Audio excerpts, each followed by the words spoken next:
میں P T I کی سیاست کا بنیادی نظریہ یہی ہے کہ عوام کو دھوکے میں رکھو، انہیں دعووں کے سبز باغ دکھا کر وقت گزارو، حکومت میں ہو تو بڑکے مارو، اپوزیشن میں ہو تو ان کو یہ باور کراؤ کہ ہم اقتدار میں ہوتے تو تمہارے لیے آسمان سے تارے توڑ لاتے۔ وہی وعدے، وہی لوٹ مار، وہی عوام کے نام پہ بندر پانٹ کا کھیل چل رہا ہے۔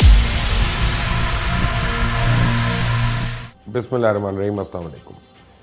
ویسے کمال ہے کبھی کبھی تو اس قوم کے مقدر پہ رشک آتا ہے، جس قوم کو ایسے لیڈر نصیب ہوئے ہوں جو اگر پیٹرول کی قیمت میں اضافہ نہ کریں تو اس کی ایسے تشہیر کرواتے ہیں جیسے قوم پہ بہت بڑا احسان کر دیا، جبکہ آئی ایم ایف سے وعدہ کیے بیٹھے ہیں کہ ہم ہر مہینے پیٹرول پہ 4 روپے پیٹرولیم لیوی کی مد میں ضرور بڑھائیں گے، اور ہر 15 دن بعد ایک دفعہ چھوڑ کر دوسری دفعہ قیمت بڑھا دیتے ہیں۔ 31 جنوری تک حکومت فی لیٹر پیٹرول پہ 32 روپے ٹیکس کی مد میں لے رہی تھی، چلے یہ چھوڑ دیں گے تو پھر ٹیکس ہے۔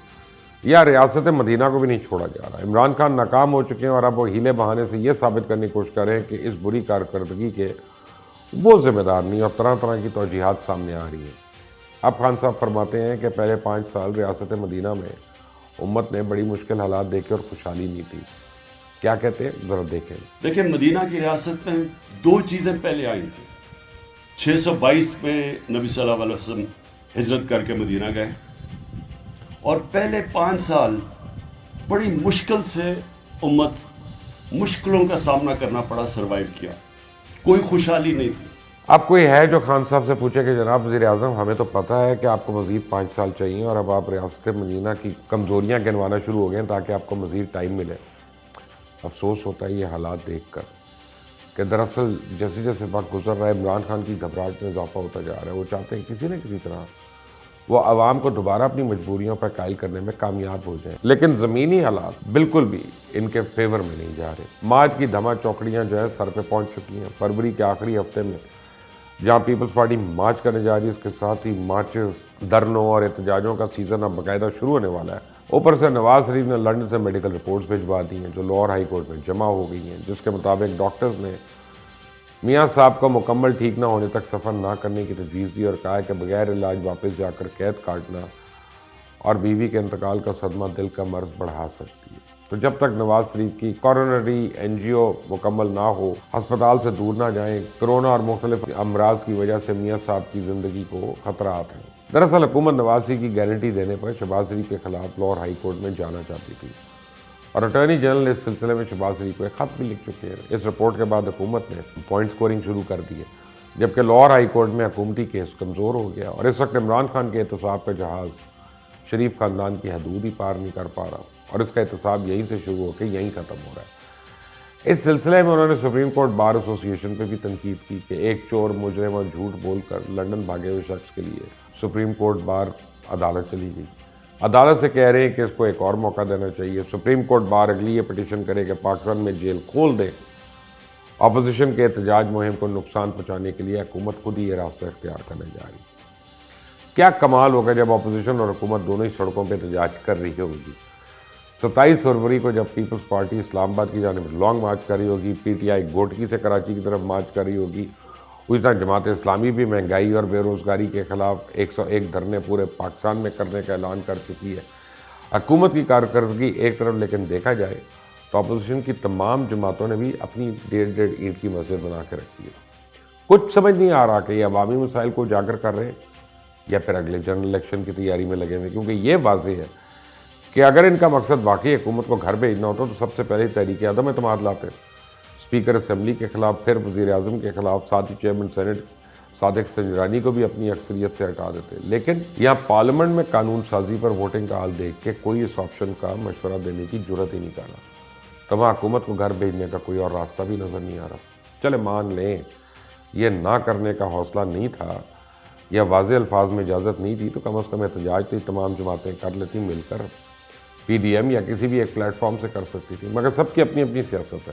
اس لیے افسوس سے کہنا پڑتا ہے کہ عوام کے ان مشکلات کا سامنا کر رہی ہے، اس سے اپوزیشن کو بھی کوئی فرق نہیں پڑتا۔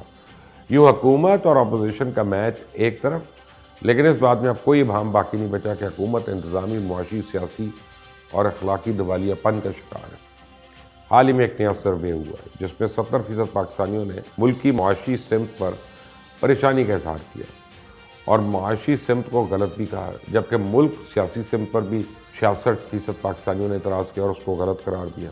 اس کے باوجود عمران خان اور ان کے وزیروں کی خواہش ہے کہ اگلے 5 سال بھی ان کو ہی ملیں گے، حالانکہ ان 3 سالوں میں انہوں نے عوام کی اتنی خدمت کر دی ہے کہ عوام نے کانوں کو ہاتھ لگا لیا اور توبہ کر لی ہے کہ آئندہ کبھی کسی تبدیلی کے جھانسے میں نہیں آنا، کیونکہ آج ہی کی خبر ہے کہ پاکستان میں مہنگائی 2 سال کی بلند ترین سطح پہ پہنچ گئی۔ پاکستان بیورو آف اسٹیٹسٹکس کے مطابق جنوری میں مہنگائی کی شرح تقریباً 13% رہی۔ جہاں مہنگائی سر چڑھ کر بول رہی ہے، وہیں آج کا نوجوان اپنے مستقبل سے بھی نا امید نظر آتا ہے۔ بے روزگاری اتنی ہے کہ اسے ہر طرف اندھیرا ہی اندھیرا دکھائی دیتا ہے۔ یہ حکومت جانتی تھی کہ ملک کا سب سے بڑا مسئلہ بے روزگاری ہے، اس لیے انتخابی مہم میں 1 کروڑ نوکریاں دینے کا جھوٹا وعدہ کیا گیا۔ اب تو بے روزگاری اتنی ہے کہ 2 کروڑ نوکریاں بھی کم پڑ جائیں گی۔ ناخواندہ سے لے کر خواندہ تک ہر نوجوان روزگار کی تلاش میں مارا پھر رہا ہے۔ حقیقت میں پی ٹی آئی کی سیاست کا بنیادی نظریہ یہی ہے کہ عوام کو دھوکے میں رکھو، انہیں دعووں کے سبز باغ دکھا کر وقت گزارو، حکومت میں ہو تو بڑکے مارو، اپوزیشن میں ہو تو ان کو یہ باور کراؤ کہ ہم اقتدار میں ہوتے تو تمہارے لیے آسمان سے تارے توڑ لاتے۔ حالانکہ وہی پرانے چہرے، وہی وعدے، وہی لوٹ مار، وہی عوام کے نام پہ بندر پانٹ کا کھیل چل رہا ہے۔ یوں نیا پاکستان بنانے کے دعوے داروں نے عوام کو جتنا مایوس کیا اتنا تو پرانے پاکستان والوں نے بھی شاید نہیں کیا۔ مہنگائی تو رکھے ایک طرف، باقی کس شعبے میں کوئی کام ہوا ہے؟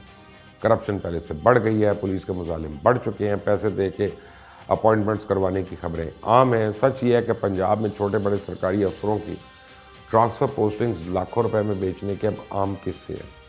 اب وفاق کے کچھ وزیروں کے بارے میں بھی عجیب و غریب کہانیاں مشہور ہیں کہ کس طرح انہوں نے پچھلے 3 سال میں بار اربوں کی دہاڑیاں لگائی ہیں۔ مزے کی بات یہ ہے کہ عمران خان اور گوئبلس اکیڈمی سے فارغ و تحصیل وزیروں کو بھی 3.5 سال تک یہ پتہ نہیں چلا تھا کہ ملک سے کرپشن تو 3 سال پہلے ختم ہو چکی تھی، جیسا کہ عمران خان نے اپنے ترجمانوں سے میٹنگ میں کہا کہ انہوں نے ملک سے کرپشن اپنے اقتدار کے پہلے 90 دن میں ہی ختم کر دی تھی۔ سمجھ میں نہیں آتا کہ 22 کروڑ پاکستانیوں کو مبارکباد پیش کی جائے یا آپ کے ساتھ اظہار افسوس کیا جائے۔ سب جانتے ہیں اس وقت 2 وزیر ایسے ہیں جو اگرچہ پیشہ ورانہ معاملات میں زیادہ مہارت نہیں رکھتے، لیکن دن رات جھوٹے اعداد و شمار پھیلا کر عوام کو گمراہ کرنے کے چکروں میں۔ حالانکہ 2 ہفتے پہلے سابق چیئرمین FPR شبر زیدی نے میرے پروگرام کرا سچ میں بیٹھ کر جو پاکستان کی معیشت کا نقشہ کھینچا تھا وہ انتہائی پریشان کن اور قابل فکر تھا۔ ان کا کہنا تھا پاکستان تو معاشی طور پہ دیوالیہ ہو چکا ہے، اب ہماری مرضی ہم مانیں یا نہ مانیں۔ پھر ماہر معیشت ڈاکٹر کیسر بنگالی نے تو جو کہا وہ رونگٹے کھڑے کر دینے کے لیے کافی ہے کہ پاکستان قرضوں کے ایک ایسے جال میں پھنس چکا ہے کہ اگر اب حالات کو درست نہ کیا گیا تو ایسا وقت بھی آ سکتا ہے کہ ہمارا معاشی بحران کے تناظر میں ہم سے یہ تقاضا کر دیا جائے کہ اپنا ایٹمی پروگرام ہمارے حوالے کر دو۔ جو بات کیسر بنگالی نے کہی وہ بالکل ممکن ہے، کیونکہ یاد رکھیں اب اسٹیٹ بینک بھی ہمارا نہیں رہا، IMF کا ہو گیا۔ اسی سچ بولنے کی پاداش میں PTI والے اور ان کے سوشل میڈیا ڈاکٹر کیسر بنگالی کا دشمن بن گیا۔ میرے خیال سے عمران خان نے 3 سال جتنا زور اپوزیشن اور مخالفین کو مجرم ثابت کرنے پہ لگایا، اگر اس سے آدھا زور بھی معیشت بہتر کرنے پہ لگاتے تو آج ملک میں دودھ اور شہد کی تو نہریں بے شک نہ بہری ہوتی، لیکن یہ بات یقینی تھی کہ آج ملک کے حالات اتنے برے نہ ہوتے جتنے ہو چکے۔ پورا سچ یہ ہے کہ عمران خان نے صرف اپوزیشن کو ہی دیوار سے لگانے کی کوشش نہیں کی، بلکہ اپنے اتحادیوں کے ساتھ بھی کوئی اچھا سلوک تو نہیں کیا۔ تحریک انصاف نے ہر اس سیاستدان کو جس سے اسے خطرہ ہو سکتا ہے اسے طریقے سے دبانے کی کوشش کی، چاہے اس کا تعلق تحریک انصاف سے ہی کیوں نہ ہو۔ دراصل عمران خان نے اپنی حکومت کی کامیابی کے لیے پروپیگنڈا فارمولے پہ عمل کیا اور اس تواتر سے روانی کے ساتھ جھوٹ پر جھوٹ بول کر عوام کو یہ یقین دلانے کی کوشش کی کہ نواز شریف، شہباز شریف، آصف علی زرداری اور ان کے خاندان سمیت ملک کے 250-300 خاندانوں نے ملک کی دولت کو دونوں ہاتھوں سے لوٹا اور اسے تباہ کر دیا۔ حکومت نے بڑے دعوے کیے کہ ملک میں لوٹی ہوئی دولت واپس لائیں گے، ان خاندانوں کو نشان عبرت بنائیں گے، لیکن اس کے برعکس دولت تو کیا واپس آنی تھی، الٹا انہیں مجرم ثابت کرنے کے چکر میں ملک کی دولت کو دونوں ہاتھوں سے لوٹا گیا۔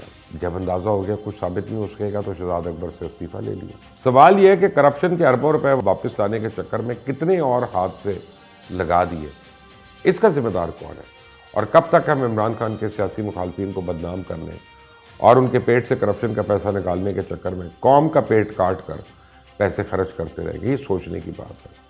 بس آئندہ تک کے لیے اجازت دیں۔ اللہ حافظ۔